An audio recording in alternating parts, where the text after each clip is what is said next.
Baik, saya record. Assalamualaikum warahmatullahi wabarakatuh dan selamat pagi. Waalaikumsalam warahmatullahi wabarakatuh.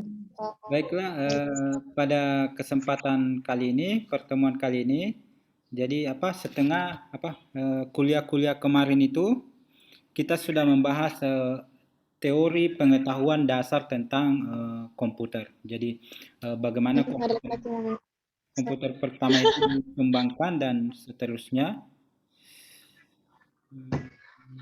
Oke, suaranya siapa ini, Aprilia? Komputer dan seterusnya dikembangkan, kemudian berbagai macam aplikasi. Nah, pada kesempatan kali ini kita akan belajar menggunakan aplikasi Microsoft Office, dalam ini pemroses kata atau word processing. Eh, Ya, setidaknya nanti Anda gunakan untuk buat makalah, buat proposal, dan seterusnya. Oke. Nah, tetapi yang akan kita pelajari di sini adalah bagaimana kita memaksimalkan fitur-fitur yang dimiliki oleh Microsoft Office gitu. Jadi saya sudah kirim layoutnya. Kira-kira kalau kita punya sebuah karya ilmiah, oke. Oh, sorry, saya lupa share screen. Jadi silakan dibuka dokumen barunya di Microsoft Office.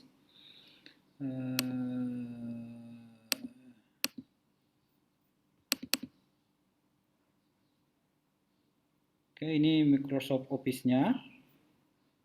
Nah, sekarang, kira-kira ini saya sudah kirim ke Anda sebuah karya ilmiah atau misalnya skripsi proposal itu strukturnya seperti ini. Oke, ada abstrak, bahasa Indonesia, bahasa Inggris, kata pengantar dan selanjutnya. Tetapi kita tahu kalau yang bagian utama isinya itu yang ini. Oke, sampai di simpulan. Oke, yang ini biasa disebut bagian awal, bagian tengah, bagian inti dan bagian akhir. Oke. Nah, hal pertama yang kita ingin lakukan adalah kita ingin melakukan penomoran subbab pada struktur ini. Oke. Nah, di mana kita lihat, oke, kita bisa lihat. Nah, dulu. Oke. Di bagian sini, oke. Saya pakai pen dulu. Bagian ini, oke. Oh, pakai hitam. Oke, hitam. Merah. Bagian yang ini, oke. Di situ ada multi-level list, oke. Jadi di situ ada multi-level list. Kita blok semua dulu yang ini. Kita blok dulu semua. Kemudian di sini ada multi-level list. Kemudian pilih yang define new multi-level. Oke. Ini define new multi-level. Nah, sorry, bukan pilih yang itu ya. Pilih yang ini. Yang ada heading 1, heading 2, heading 3 dan seterusnya. Yang bagian ini. Oke, nah, kalau sudah berhasil penomorannya kira-kira kita sudah mendapatkan yang seperti ini. Oke.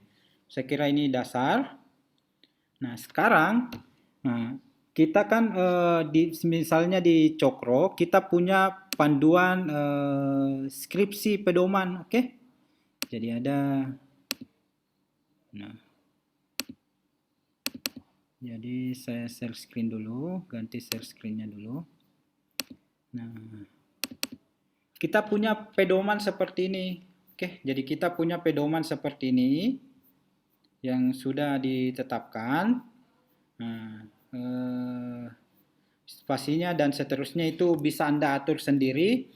Nanti yang referensinya ini ada bagian tersendiri di kuliah selanjutnya.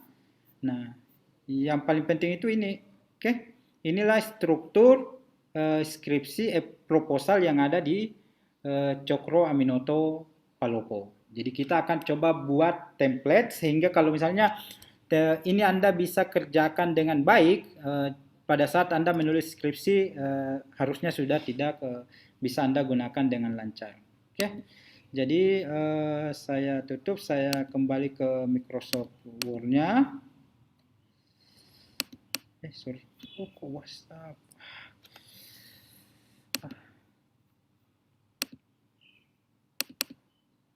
Oke, nah sekarang kita modify.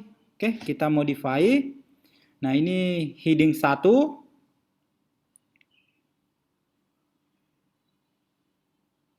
Kita modify. Ini kembali tadi ke ini define new multi-level list. Oke, define new multi-level list. Ini Anda klik. Oke. Nah, sekarang di belakangnya 1 ini Anda tulis bab. Oke. Di sini Anda tulis bab. Bab. Oke, karena kita nanti akan bab. Kemudian di sini legal style numbering. Setelah itu oke. Nah, kalau sudah oke, ini bab 1, bab 2 dan seterusnya itu sudah ada. Oke. Nah, tetapi bagian depan ini, coba perhatikan yang sampai bab 7 ini kan bukan bab, ini bagian awal. Oke. Nah, yang bagian ini kita unnumber list.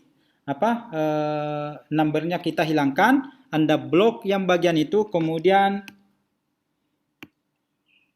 mana ini?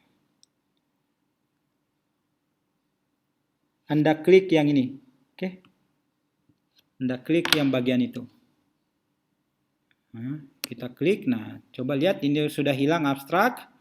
Kemudian yang bagian belakang daftar pustaka dan lampiran kita juga hilangkan. Oke.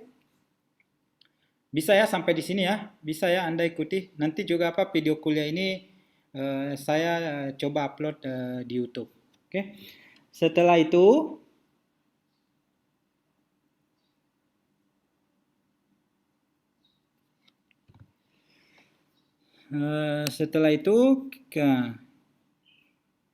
bab 1 latar belakang dan tujuan ini adalah bagian dari bab 1. Coba perhatikan, ini adalah bagian dari bab 1.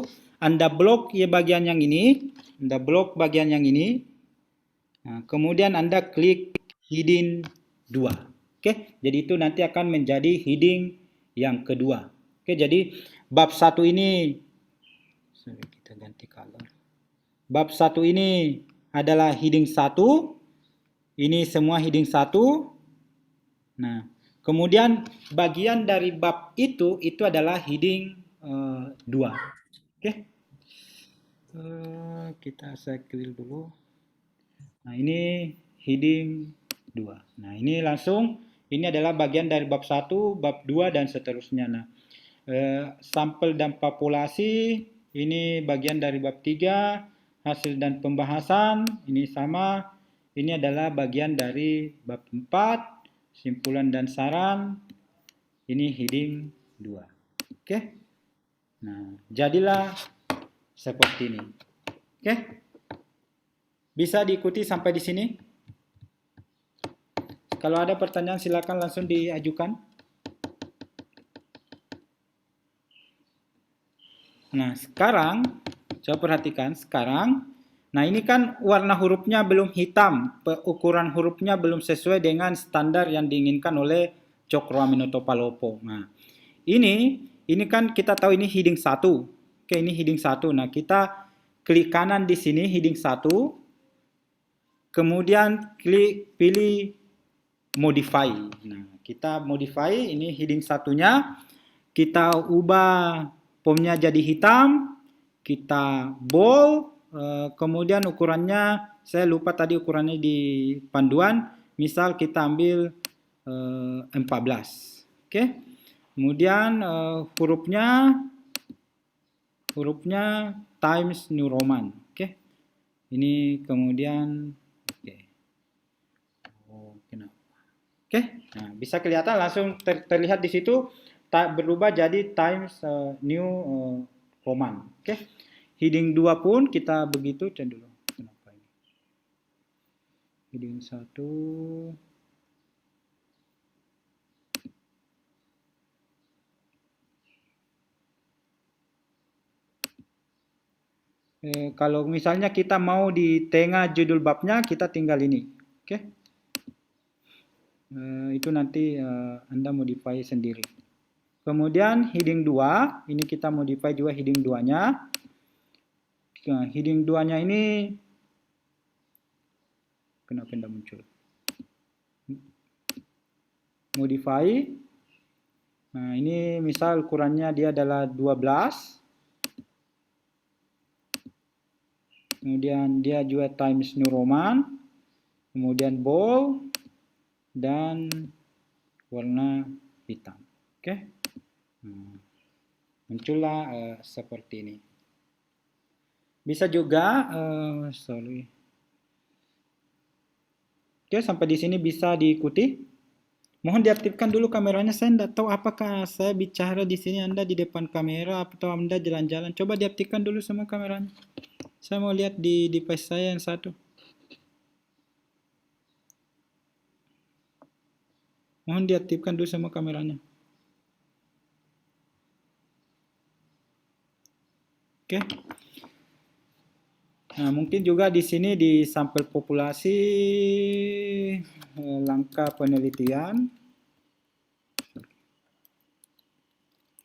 prosedur.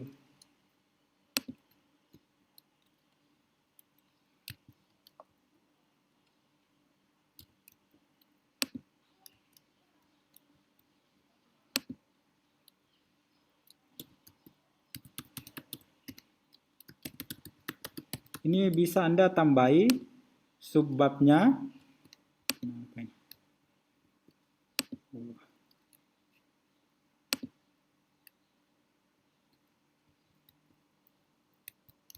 Nah, kemudian ini Anda blok. Ini jadi heading 2. Oke. Jadi apa struktur karya ilmiah yang ingin kita buat ini sudah jadi. Oke. Selanjutnya kita bisa juga insert tempatkan kursornya di bagian belakang abstrak. Kemudian kita insert sampul, oke, cover page. Di sini ada insert cover page, oke. Anda pilih, kita pilih yang mana, yang ini saja, oke. Karena ini apa, garis-garisnya ini nanti gampang dimodifikasi, oke. Nah, kemudian yang selanjutnya bagian yang ini,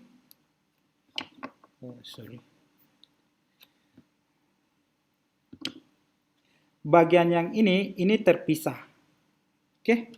Yang bagian ini, bagian atas daftar lampiran dengan bagian itu terpisah. Ini biasanya penomoran halamannya I dan seterusnya. Ini 1, 2, 3 dan seterusnya. Oke, itu penomoran halamannya. Oke. Nah, untuk mempermudah itu, tempatkan kursornya di sini di bagian pendahuluan di sini. Oke, tempatkan kursornya di situ. Ini kemudian klik layout. Oke, ini layout.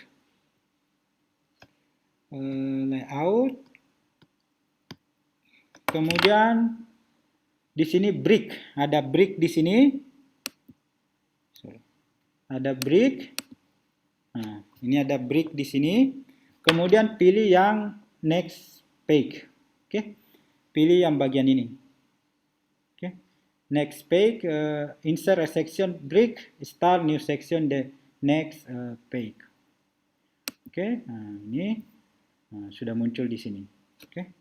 Apa halaman pendahuluannya itu akan pindah ke halaman selanjutnya. Oke, jadi akan muncul seperti ini. Oke. Oh, ini heading 1, lampiran. Lampiran ini heading 1.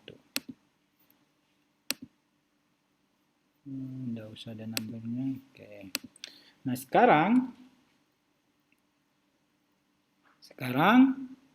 nah, tempatkan kursornya di sini bagian abstrak. Ini Anda kontrol enter. Oke. Itu akan pindah ke halaman selanjutnya. Oke. Ini kata pengantar, daftar isi, daftar tabel, daftar gambar, dan lampiran.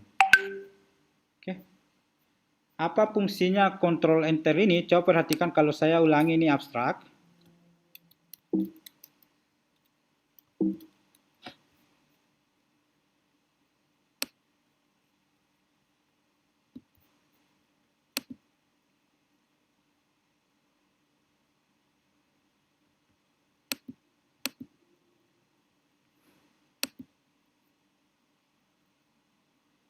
Nah, kalau misalnya saya menulis abstrak di sini yang panjang, apa ini? Misal tes sembarang saja.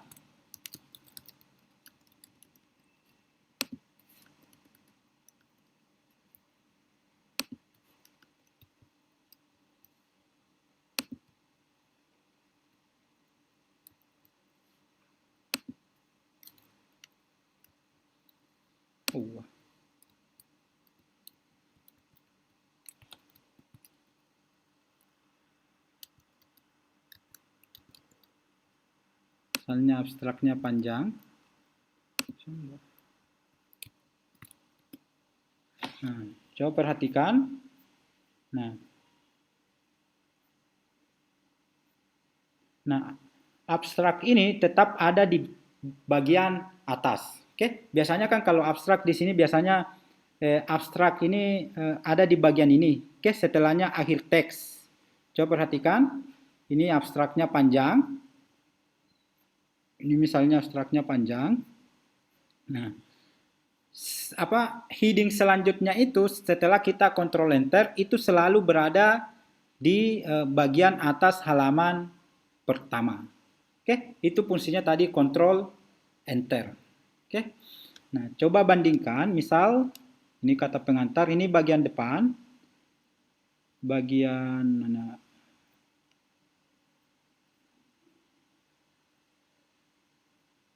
Misal bagian ini. Nah, misal latar belakangnya juga kita buat teks lorem.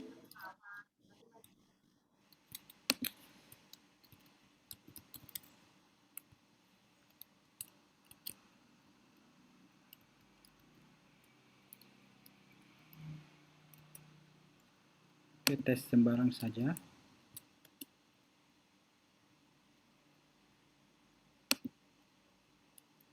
Nah, coba perhatikan. Nah, ini bab 2-nya mulai di tengah halaman. Oke, ini bab 2-nya mulai di tengah halaman. Nah, untuk itu bab 2-nya ini kita telah letakkan kursornya di sini, command enter, control enter. Oke, ini control enter. Jadi dia tidak akan bergeser, selalu berada di bagian atas halaman. Oke, tidak pernah bergeser ke tengah. Tempatkan kursornya di sini, control enter.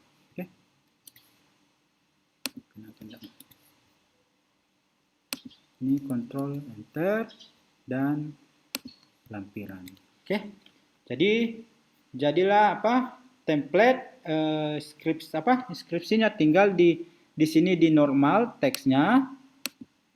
Kita modify jenis hurufnya tadi masih Calibri, ini kita modify jadi Times New Roman. Oke, justify ke kata kanan kiri.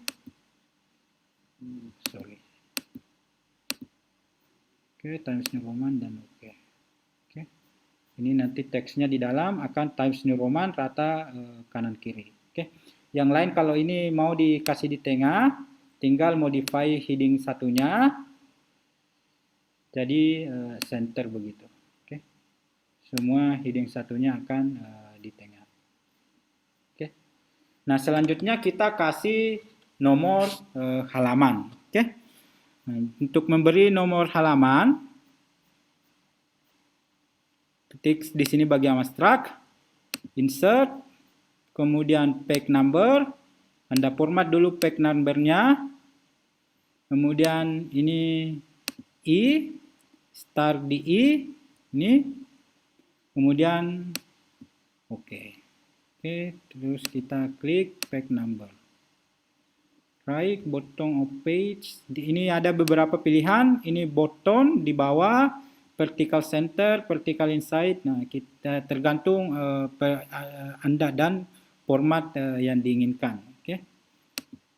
Nah, ini bisa dilihat di bawah sini sudah ada I. Oke, di bawah sini sudah ada I. Dan seterusnya di bagian awal, di bagian awal sudah ada I3, I4, dan seterusnya.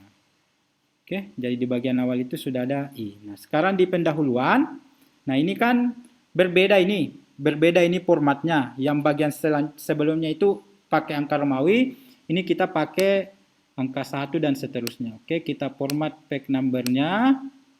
Kita start dari 1, 1, 2, 3. Ini mulai dari angka Romawi biasa.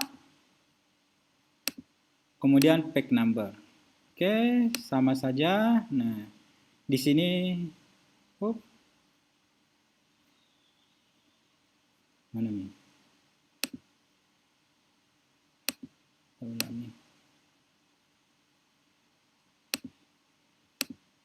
Oke. Ini sudah ada 1, coba perhatikan di bawah sini, sudah ada 1, 1, 2, dan seterusnya. Oke, berarti di bagian awal itu ada I, terus selanjutnya bagian bawahnya itu ada 1, 2, 3, 4. Oke, jadi biasanya orang bekerja seperti ini. Bab 1 satu file, bab 2 satu file, bab 3 satu file. Nah, penomoran halamannya manual. Oke. Nah, dengan memanfaatkan fitur yang ada di Microsoft Office seperti ini, kita bisa menggunakan penomoran halaman secara otomatis. Oke. Nah, kemudian kita ingin misalnya menambahkan daftar isi. Oke. Daftar isi kita mau buat otomatis, tempatkan di sini kursornya, kemudian ke sini references. Sini references, ada references di sana. References, kemudian di mana ya? Insert, ini table of content. Oke, di bagian kiri ada table of content. Bagian sini, di situ ada table of content. Anda klik, kemudian kita pilih saja. Ini bisa kita juga custom. Ini kita custom saja. Ini heading 1, heading 2. Kita modify hurufnya pakai Times New Roman. Ini bisa kita modify Times New Roman 12. Kita mau bold atau tidak, terserah kita. Ini oke. Oke, nah. Muncullah daftar isi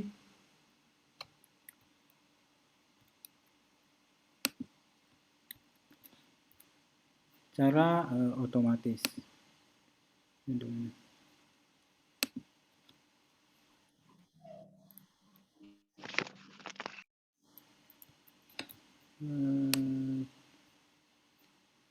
Sorry, kenapa ada kesalahan sedikit.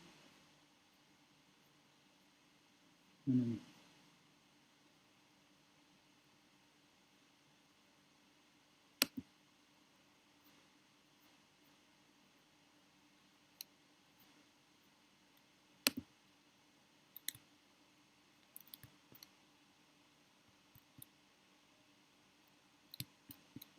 Oke, kita ulangi bagian sini.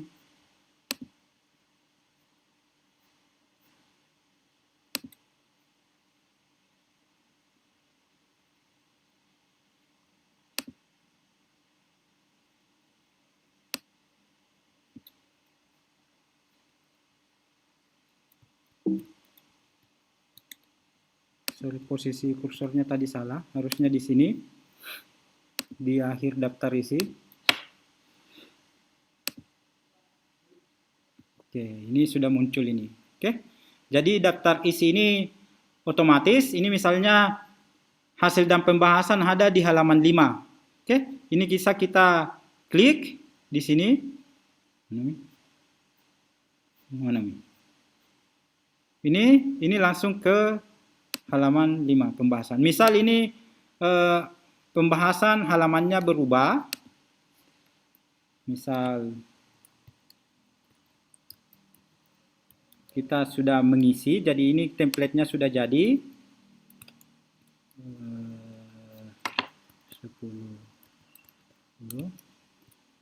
Nah, misal sehingga pembahasan, coba perhatikan pembahasan berubah menjadi halaman 6. Oke, pembahasan berubah menjadi halaman 6, simpulan dan saran berubah menjadi halaman 7. Nah, coba perhatikan di daftar isi kita.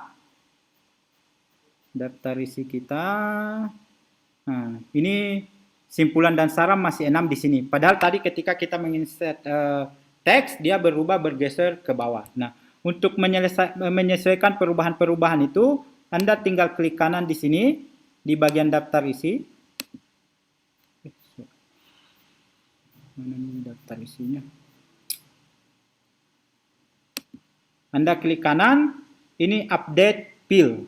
Oke, kalau Anda update field di sini, update page number only, bisa juga update entire table. Kalau misalnya Anda menambahkan satu, misalnya di sini tujuan ada 1.4.4, Anda perlu update page update entire table. Tapi karena di sini cuma halamannya berubah, ini saja. Oke. Nah, coba lihat, nah, simpulan dan sarang bergeser ke 7. Jadi menyesuaikan. Nah, ini juga bisa kita view di sini. Ini view navigation pane. Nah, navigation pane. Klik yang bagian ini, dokumen map. Nah, ini juga sudah ada di sini. Misal, saya mau tambah di hasil dan pembahasan. Saya tidak perlu scroll ke bawah, tinggal klik di sini hasil dan pembahasan. Saya mau hasil, saya mau bagian pembahasan, saya mau di bagian saran, daftar pustaka, dan seterusnya. Oke, sampai di sini ada yang ingin ditanyakan untuk kuliah kita hari ini? Ada yang ingin ditanyakan? Nah, sekarang kalau tidak ada yang ingin ditanyakan sambil menunggu pertanyaan, yang bagian ini yang ada tulisan ini saya tanda tangan di sini. Oke, yang ada tanda tangannya ini di screenshot sebagai dan dengan kamera aktif, nanti diupload di Classroom bersama sebagai bukti kehadiran. Jadi Anda screenshot yang bagian ini yang ada tanda tangannya, kemudian ada foto Anda di situ, kemudian nanti upload bersamaan dengan tugasnya. Oke. Tugasnya nanti saya kirimkan template proposal, Anda buat template-nya seperti ini. Oke. Nah, kemudian Anda isi teksnya sembarang, teks lorem seperti ini. Oke. Jadi untuk membuat teks sembarang itu di Microsoft Office itu bisa sama dengan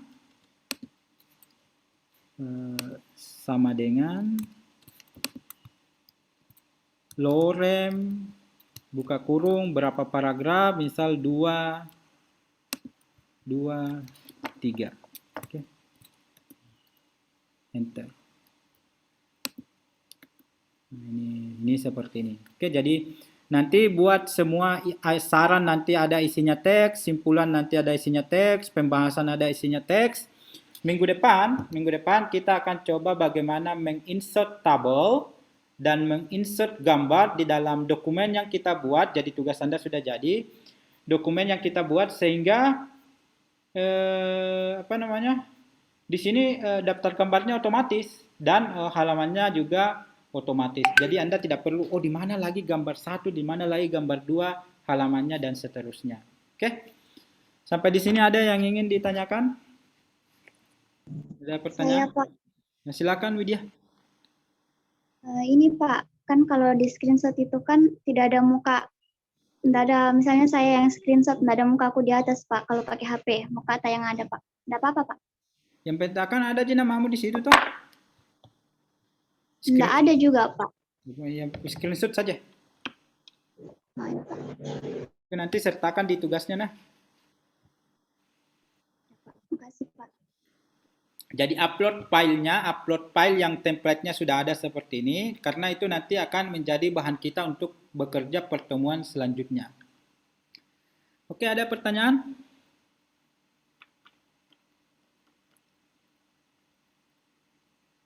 Ada pertanyaan? Nanti saya kirimkan juga manualnya di classroom-nya, dan setelah ini videonya saya upload di YouTube. Oke, kalau tidak ada, sekian untuk hari ini. Saya akhiri. Assalamualaikum warahmatullahi wabarakatuh.